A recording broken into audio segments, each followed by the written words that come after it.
بات عرض کر رہا ہوں کہ جن کی عظمتوں کے قصیدے اللہ کا قرآن بیان کرے، جن کو سرکار نے یہ اعزاز اور یہ اعزاز عطا کیا، حضور نے فرمایا اگر نبوت کا سلسلہ مجھ پہ ختم نہ ہوتا، میرے بعد جاری ہوتا، تو میرے بعد آنے والا نبی عمر فاروق ہوتا۔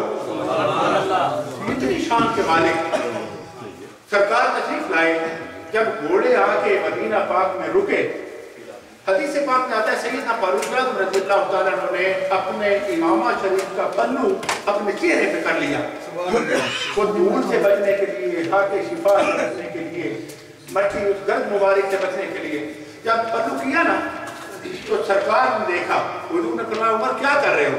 عرض کیا یا رسول اللہ صلی اللہ علیہ وسلم فدا کا ابی و امی، میرے والدین آپ کے نام پاک کا قربان، گرد سے بچنے کے لیے میں نے کپڑا اوپر لیا۔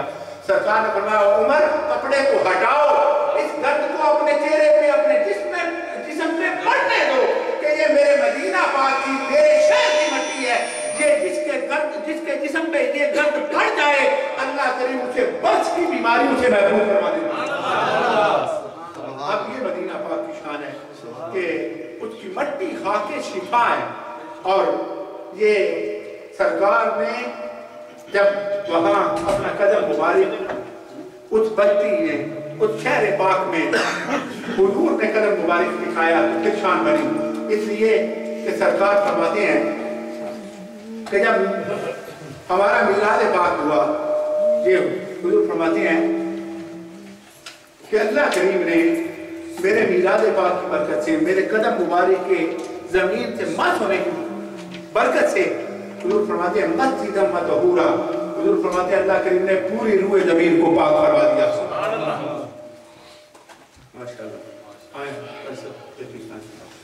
تو سرکار جب تشریف لے آئے، اب مدینہ پاک کو جتنا ادب، جتنا زیادہ سے زیادہ ادب کر سکیں، جتنی محبت کا اظہار کریں، کیونکہ ہم نے کرنا ہے سرکار کے لیے۔ یہ بات یاد رکھیں، ہم نے مدینہ پاک کی محبت کس لیے ہمارے دل میں؟ سرکار کی وجہ سے۔ آل پاک کی محبت کس لیے ہمارے دل میں؟ سرکار کی وجہ سے۔ صحابہ اکرام کی محبت کس لیے ہمارے دل میں؟ سرکار کی وجہ سے۔ تو جب یہ ساری محبتیں سرکار کی وجہ سے ہیں تو جو بھی محبت کرے گا اللہ کریم اس کو دین و دنیا کی نعمتیں عطا فرمائے گا۔ نعرہ تکبیر، نعرہ رسالت، نعرہ رسالت۔ الحمدللہ آپ دیکھتے ہیں کہ علماء کرام، مشایخ اعظام تشریف لائے ہیں، اور اس وقت الحمدللہ اسٹیج پر آستانہ عالیہ بیرا شریف کے خلیفہ مجاز جناب صاحبزادہ سید میر حسین شاہ صاحب، حضور سلطان الاولیاء، سید الاولیاء، حضور داتا غنی بخش علی تنگیری رحمۃ اللہ تعالی علیہ، آپ کے خادم خاص حضرت شیخ ہندی رحمۃ اللہ تعالی علیہ، آپ کی اولاد میں سے حضور داتا صاحب کے خدام میں سے ایک بہت بڑا نام ہے، ہمارے بزرگ، ہمارے محترم میاں غلام حیدر صاحب، اور سنی سکالت بورڈ کے چیئرمین برادر محتشم حضرت علامہ مولانا شہباز احمد چشتی صاحب، اور طیبہ اسلامی سینٹر کے امام اور خطیب برادر مکرم جناب محترم قاری محمد یونس قادری صاحب، اور ثنا خانان مصطفیٰ جناب محترم محمد اصغر چشتی صاحب، جناب برادر محترم محمد سجاد بٹ صاحب، اور محترم فرحاد یاسین صاحب، یہ سارے جناب سید وقار شاہ صاحب، دیگر احباب سارے تشریف فرمائیں۔ پاکستان سے ہمارے تشریف لانے والے مہمان فتح حبیب لبیب بلبل چمنستان رسالت جناب محترم حاجی محمد اعظم چشتی صاحب، اور امریکہ میں حضور کی نعتوں سے ہماری مجلسوں کو، ہماری محفلوں کو رونق بخشنے والے سراخان مصطفیٰ جناب محترم خان فیاض خان صاحب، یہ سارے احباب تشریف فرمائیں۔ آپ سب بڑی محبت سے تشریف لائیں، اللہ کریم سب کا آنا قبول فرمائے۔ اس سے قبل کہ میں جناب محترم قاری محمد یونس قادری صاحب کو تلاوت کلام پاک کی دعوت دوں، آج کی یہ محفل پاک حضور سیدنا امام حسن پاک رضی اللہ تعالیٰ عنہ، آج آپ کی یوم شہادت ہے، شہادت کا دن ہے آپ، یہ اتفاق ہے اور الحمدللہ یہ سیدہ پاک کا کرم ہے ہم پر کہ ہم عین اسی دن الحمدللہ اللہ کے گھر میں شہزادہ مصطفیٰ نور چشم رحمت للعالمین حضور امام حسن رضی اللہ تعالیٰ عنہ وہ کہ جن کی سواری سرکار کا دوش پاک ہے، حضور کا کندھا، حضور کا مبارک کندھا، حضور کا دوش پاک جن کی سواری ہے۔ زمانے کے بڑے بڑے شاہوں کے بچے ہوتے ہیں لیکن کوئی دوسرے ملک کے کھلونوں سے کھیلتا ہے، کوئی اپنے ملک کے کھلونوں سے کھیلتا ہے۔ کائنات قربان نہ جائے ان شہزادوں پر جو کھیلے ہیں تو کبھی حضور کی زلفوں سے، کبھی سرکار کی ریش مبارک سے، جو کبھی حضور کی پشت پہ سوار ہوں، کبھی سرکار کے سینے پہ سوار ہوں، ان کی عظمتوں کے کیا کہنے۔ مختصر یہ بات عرض کروں، پوری کائنات کی محبوب ذات پاک سرکار کی ذات پاک ہے۔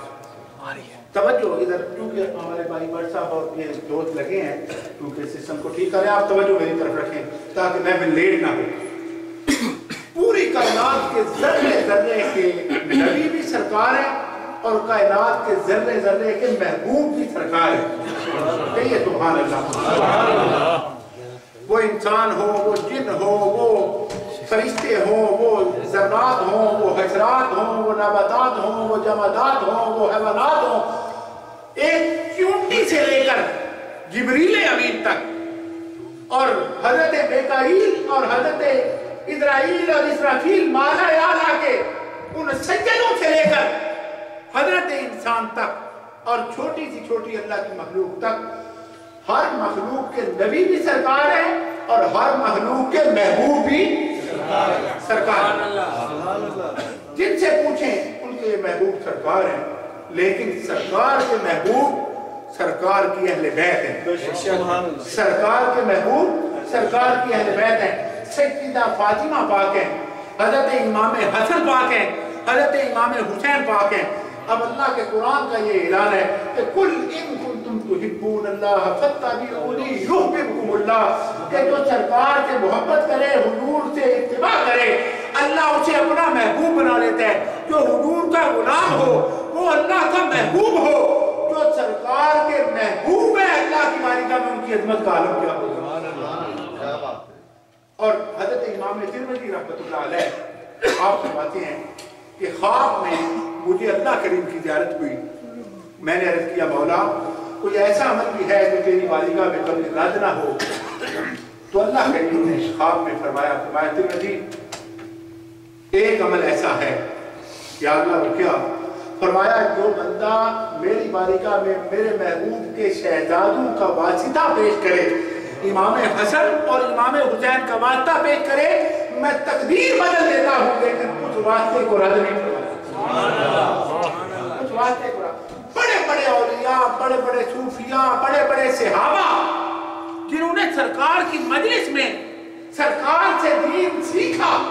آج تو زمانہ ہی بڑا عجیب آ گیا ہے کہ جس بندے کو یوں سمجھ لیں کہ وضو کے مسائل کا پتہ نہیں، استنجے کے مسائل کا پتہ نہیں، وہ بندہ بھی مفتی ہے اپنے گھر میں بیٹھ کے، لیکن رسول اللہ صلی اللہ علیہ وسلم کے صحابہ جن سے حضور کی آل پاک کے چھوٹے چھوٹے شہزادے دین سیکھنے جاتے، وہ آگے سے ان کے قدموں کو بوسے دیتے، ان کے ہاتھوں کو چومتے۔ اہل بیت کے وہ شہزادے عرض کرتے کہ نبی کے صحابہ ہم سے اس طرح آپ محبت کا اظہار کیوں کر رہے ہیں؟ آپ ہمارے اساتذہ میں سے ہیں۔ وہ کہتے کہ ہم اور کچھ نہیں کر رہے، اللہ کے قرآن کا حکم پورا کر رہے ہیں اور مصطفیٰ کریم سے سیکھے ہوئے دین پہ عمل کرنے کی کوشش کر رہے ہیں کہ تم سے محبت کرنا، اے اہل بیت تم سے محبت کرنا ہمارے دین میں ہم پہ فرض ہے، قرآن نے فرض کیا ہے، اسی فرض کو ہم پورا کرنے کی کوشش کریں۔ اور اللہ کریم فرماتے ہیں قُلْ لَا أَسْأَلُكُمْ عَلَيْهِ أَجْرًا إِلَّا الْمَوَدَّةَ فِي الْقُرْبَى۔ اے حبیب صلی اللہ علیہ وسلم فرما دیجئے، اے محبوب آپ فرما دیجئے کہ اے لوگوں میں تم سے کسی بات کا کوئی سوال نہیں کرتا کہ تمہیں جہنم کے گڑھے سے کھینچ کے جنت کے رستے پہ ڈالا،